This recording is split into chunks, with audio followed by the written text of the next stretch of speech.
How do you manage aggressive behavior when your partner retaliates? How do you set healthy boundaries in this situation? Hi everyone, Mireille Nicole here. Today I want to talk to you guys about how do you manage setting appropriate boundaries when you are in a high conflict situation with your partner, with your husband, with the man you're dating. And I want to talk about this topic today because I was actually chatting with a new client this morning, and this is something that she was struggling with and something that she was looking for support with. And I just want to share my perspective on this because it's going to be very important and it might be different than what you've been hearing elsewhere. So just to give you a bit of background, my client came to me. She's been dating this man for about a year and a half, and they've gotten to the point where they're arguing all the time. Now, fair enough, they were arguing early on in the beginning of the relationship too, but it's gotten to a point where it gets to a place where it's really not feeling good for her. She doesn't feel like she's able to communicate her needs or to express herself properly. And she was looking for guidance specifically in terms of how to set boundaries in the situation, how to not let kind of the negativity or the behavior from her partner continue to happen, or to accept that, or to have it show up in the relationship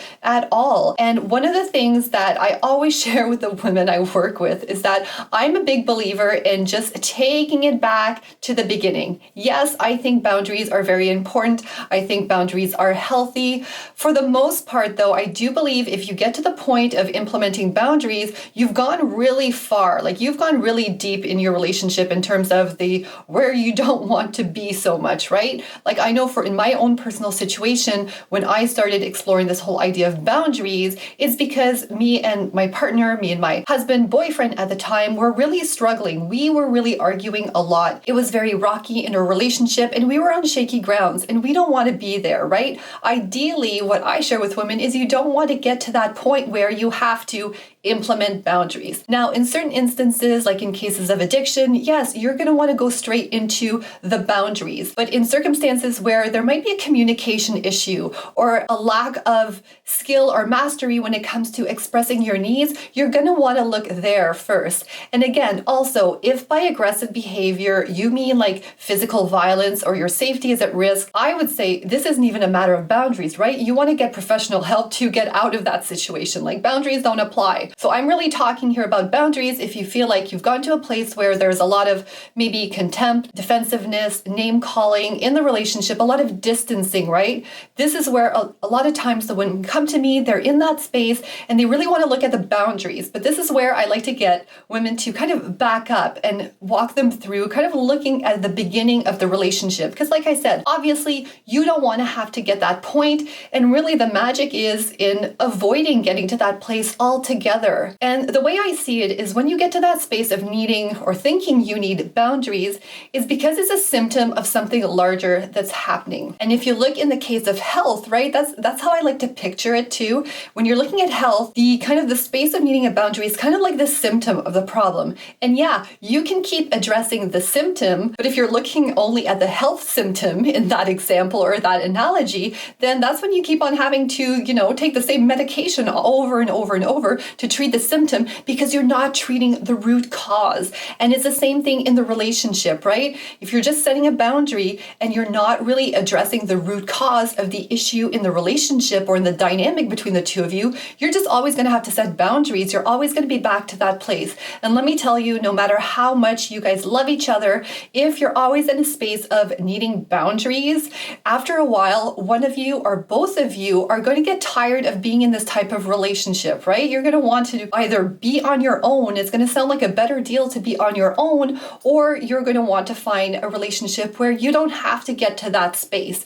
And in fairness, if you're not aware or familiar with what's going on early on in the relationship, maybe some of the skills or the communication that's missing there, you might find yourself in another relationship where you find yourself in the same place after a while, right? You get yourself again into that space of needing boundaries, and that's where you're wondering, what is going on? Why am I always in this unhealthy relationship pattern? Boundaries are also going to be really important too if you're dealing with a true narcissist, but that's another circumstance where I like to encourage women to really identify if that is the true issue, if the person is a narcissist, right? Unless they have some sort of clinical diagnosis, in most cases that doesn't happen. The person's not seeking help or seeking a diagnosis, right? Your partner is not going there. The narcissist is kind of stuck in his own perfect, powerful, I'm the best, self-absorbed world, right? So that's not going to happen. But again, by going more towards the beginning of what's leading to this arguing or this conflict or the needs not being met or this unhappiness, right? This aggressive place of maybe, like I said earlier, kind of the name calling, the arguing, the contempt, the defensiveness, all those things, right?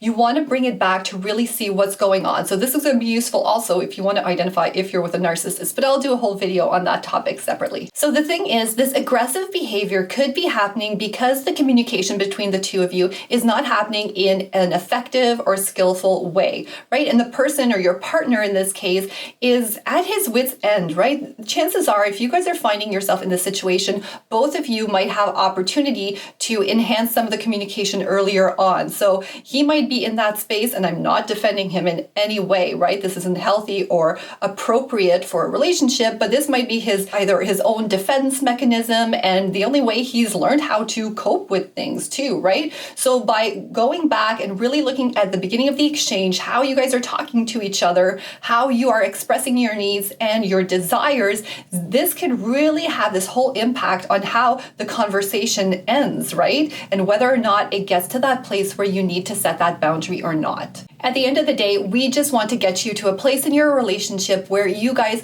are happy and growing, more bonded as a couple, and you guys are learning, right? Learning how to interact with each other as life's challenges come your way, right? There's always going to be something that's going to challenge you guys to grow together in some way. And the more you have those tools at the beginning, not necessarily the tools to deal with the bad stuff, you want both, obviously, but a lot of times what happens is that I see women, we are stuck in that place because I was there too, right? Where we're really focused on kind of the bad things that have happened as a result and not so focused on what led to that. And that's going to be key. What led to that place you're in now? Having said all this, I do think boundaries can be used earlier on in the process also in terms of addressing the root cause. But here, what I encourage women to do all the time is to really look at internal boundaries. So internal versus external boundaries. Internal boundaries are really focused on yourself and what you are going to do in a situation, regardless of other people involved, right? Like it's really focused on you and how you are going to show up if you're in a certain situation